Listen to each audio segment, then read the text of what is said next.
नमस्कार। आए हुए सभी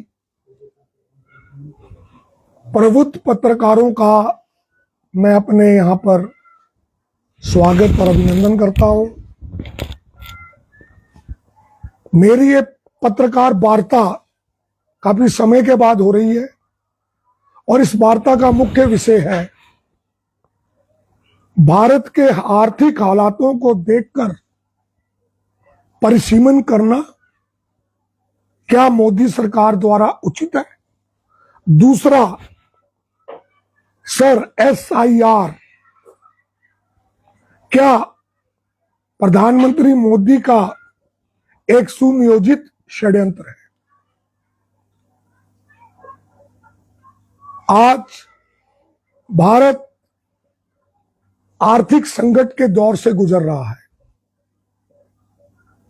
ऐसे में जो वर्तमान विधायक हैं, सांसद हैं, जिन पर अरबों रुपए का खर्च सरकार को करना पड़ता है,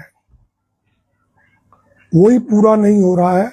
उसमें अगर क्षेत्रों का परिसीमन कर दिया जाए, लोकसभा की 526 से 800 सीटें कर दी जाएं, हिमाचल में विधानसभा की 80 सीटें कर दी जाए, अन्य प्रदेशों की सीटें बढ़ा दी जाए, तो वो जो आर्थिक बोझ पड़ेगा, क्या भारत की आर्थिक स्थिति उसे उठाने में सक्षम है।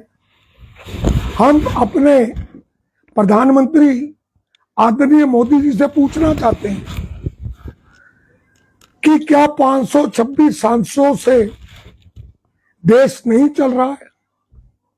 क्या 526 सांसदों से देश में विकास नहीं हो रहा है। अगर संसदीय क्षेत्र बढ़ाने से क्या विकास होगा, ये एक सोचने का विषय है। हम जिस पैसे की बात करते थे और प्रधानमंत्री जब मुख्यमंत्री थे गुजरात के, तो उन्होंने एक बात कही थी कि जिस देश का पैसा गिरता है उस देश का प्रधानमंत्री गिरा होता है। आज पैसे की कीमत डॉलर के मुकाबले 80 और 85 90 पैसे पहुंच गई है। आर्थिक स्थिति में हम बहुत कमजोर हो चुके हैं। ऐसे में ये कदम उठाना आत्मघाती सिद्ध हो सकता है। हम पहले ही इतने सांसदों का, इतने विधायकों का बोझ उठा रहे हैं। बोझ किसके ऊपर पड़ना पड़ेगा? टैक्स देने वालों के ऊपर, आम पब्लिक के ऊपर। नेताओं को फर्क नहीं पड़ेगा। हम इसका कड़ा विरोध करते हैं कि परिसीमन करने की भारत की अभी स्थिति नहीं है और इसकी जरूरत भी नहीं है। अब हमारा हिमाचल, आपको पता, पहले ही आर्थिक स्थिति खराब है। ऐसे में हमारे जो 66 विधायक हैं उनको 80 कर दिया जाए और जो विधानसभा है उनको छोटे छोटे टुकड़ों में बांट दिया जाए, तो लाभ किसको होगा? आम जनता को कोई लाभ नहीं है। आम पब्लिक पिसेगी, फायदा तो नए MLA बनेंगे उनको होगा। दूसरा मेरा मुद्दा था कि सर SIR जो चुनाव आयोग द्वारा और हमारे आदरणीय मोदी जी ने एक सुनियोजित षड्यंत्र के द्वारा लागू करवाया। देखिए, इसमें एक बहुत बड़ी बात है कि इस कमेटी में पहले चीफ जस्टिस मुखिया होता था। Election commission mister Gyanesh Kumar ने क्या किया? चीफ जस्टिस को उनके उस कमेटी से हटाकर इस कमेटी को केंद्रीय मंत्री के अधीन कर दिया, सिर्फ इसलिए ताकि वो अपनी मनमर्जी से कार्य कर सके। 4 प्रदेश में चुनाव हो रहे हैं, असम, केरला, तमिलनाडु और पश्चिम बंगाल। पश्चिम बंगाल में अकेले ही 90 लाख वोट काटे गए हैं। अभी सुप्रीम कोर्ट के हस्तक्षेप के बाद कुछ लोगों को वोट देने का अधिकार मिला। केवल 65 लाख वोटर हैं जिन्हें उस अधिकार से वंचित कर दिया गया। क्या ये संविधान के ऊपर सोचा समझा हमला नहीं है? क्या ये हमारे वोट देने के अधिकार के ऊपर सोचा समझा हमला नहीं है? और ये वोट किसके कट रहे हैं? सोचने की बात ये वोट जो विरोधी दल है, जो विपक्ष के दल हैं, उनके वोट काटे गए हैं। 65 लाख वोट पश्चिम बंगाल में उस इलाके से काटे गए जिसमें ममता बनर्जी ने 111 सीटें निकाली थी।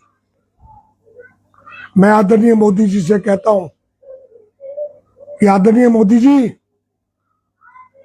अगर आप चालाकी से, चोरी से, हेराफेरी से, बेईमानी से, भ्रष्टाचार से अगर सरकार बना भी लेंगे तब भी जनता आपको बख्शेगी नहीं।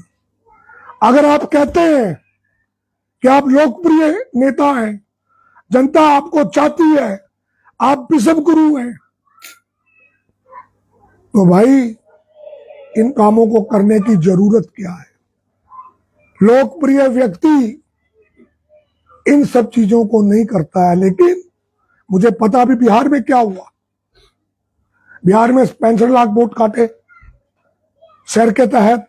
उन लोगों के वोट, ओबीसी, एससी, एसटी, जो वर्ग कांग्रेस या जनता दल या दूसरे लोगों को वोट देता था, अभी सरकार बनी, जबरलिया नीतीश कुमार को राज्यसभा भेज दिया गया और 7 फेल व्यक्ति मिस्टर सम्राट, उसे प्रदेश का मुख्यमंत्री बना दिया गया। जिस प्रदेश में सबसे ज्यादा आईपीएस और आईएएस निकलते हैं, मुझे समझ नहीं जाती है कि क्या ये लोगों का रुझान है या ये लोकतंत्र के ऊपर तानाशाही का प्रहार है।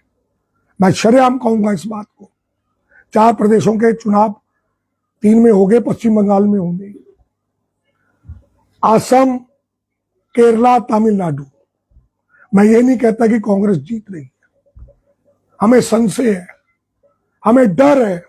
और हमारे विपक्ष के नेता राहुल गांधी जी ने यह बात शरेआम कही है कि अगर स्पष्ट, नीतिगत, ईमानदारी से, स्वच्छता से चुनाव होगा तो बीजेपी का मटिया मेट हो जाएगा।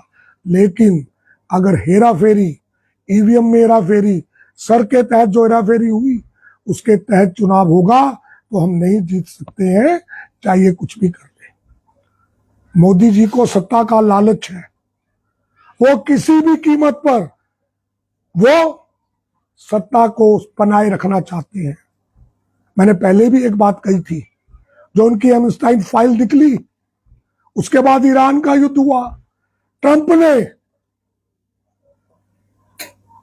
ईरान का युद्ध लोगों का ध्यान बांटने के लिए किया। आज लोकसभा में महिला आरक्षण कुछ उसके ऊपर बिल चल रहा है, बहस चल रही है। अब परिसीमन का बिल बीच में आ गया, रात को 12 बजे वोटिंग होगी, बहस चल रही है। क्यों? इन सब चीजों से जो एमस्टाइन फाइल निकली, जिसमें मोदी जी का नाम, अंबानी अडानी का नाम, कई नेताओं का नाम आ रहा है, उससे ध्यान भटकाने के लिए मोदी जी ने बहुत बढ़िया आपके सामने एक मुद्दा फेंक दिया, परिसीमन। सर, मैं कहना चाहूंगा, मैं छोटा सा और तुच्छ कार्यकर्ता हूं कांग्रेस का, मैं कहना चाहूंगा कि हमारे कांग्रेस के जो साथी हैं, हमारे कांग्रेस के जो पदाधिकारी हैं, हमारे कांग्रेस के जो कार्यकर्ता हैं, उन्हें सड़कों पे आना चाहिए। एसी रूमों से निकलकर 5 स्टार होटलों के कल्चर को छोड़कर एक जन आंदोलन छेड़ना चाहिए। जैसे हमारे विपक्ष के नेता राहुल गांधी जी हैं, वो अभी एक 16 दिन की एक यात्रा, जिसका ना ऐतिहासिक यात्रा जो है वोटर अधिकार यात्रा, बिहार में शुरू कर रहे हैं। 1300 किलोमीटर की यात्रा ये शुरू होगी और सितंबर 1 को गांधी ग्राउंड में, बिहार में ही, पटना में ये खत्म होगी। केवल राहुल गांधी जी, हमारे जो विपक्ष के नेता हैं, वो लड़ाई लड़ रहे हैं। मैं पूछना चाहता हूं अपने कांग्रेस के कार्यकर्ताओं से, अपने मंत्रियों से, अपने पदाधिकारियों से, क्या वो, उनमें दम है, वो निकलेंगे? क्या वो लड़ाई लड़ेंगे? वो डरते हैं, वो लड़ाई नहीं लड़ेंगे। मेरी एक ही बात है प्रबुद्ध जनता से कि सोचना पड़ेगा, ये परिसीमन है या ये सर है, इसकी लड़ाई लड़नी पड़ेगी। आज आपके सामने छोटी सी बात बोल के मैं अपने शब्दों को विराम देता हूं कि 2029 में जो चुनाव होंगे, उसमें मोदी और बीजेपी का सफुरा साफ होगा। पाप का घड़ा भर चुका है, ये फटने वाला है। सिर्फ आप देखते रहिए, लोग तंग आ चुके हैं और इस तंग की वजह से अंत में मोदी को जाना ही होगा और वो जेल जाएगा और कहीं नहीं जाएगा। धन्यवाद। जय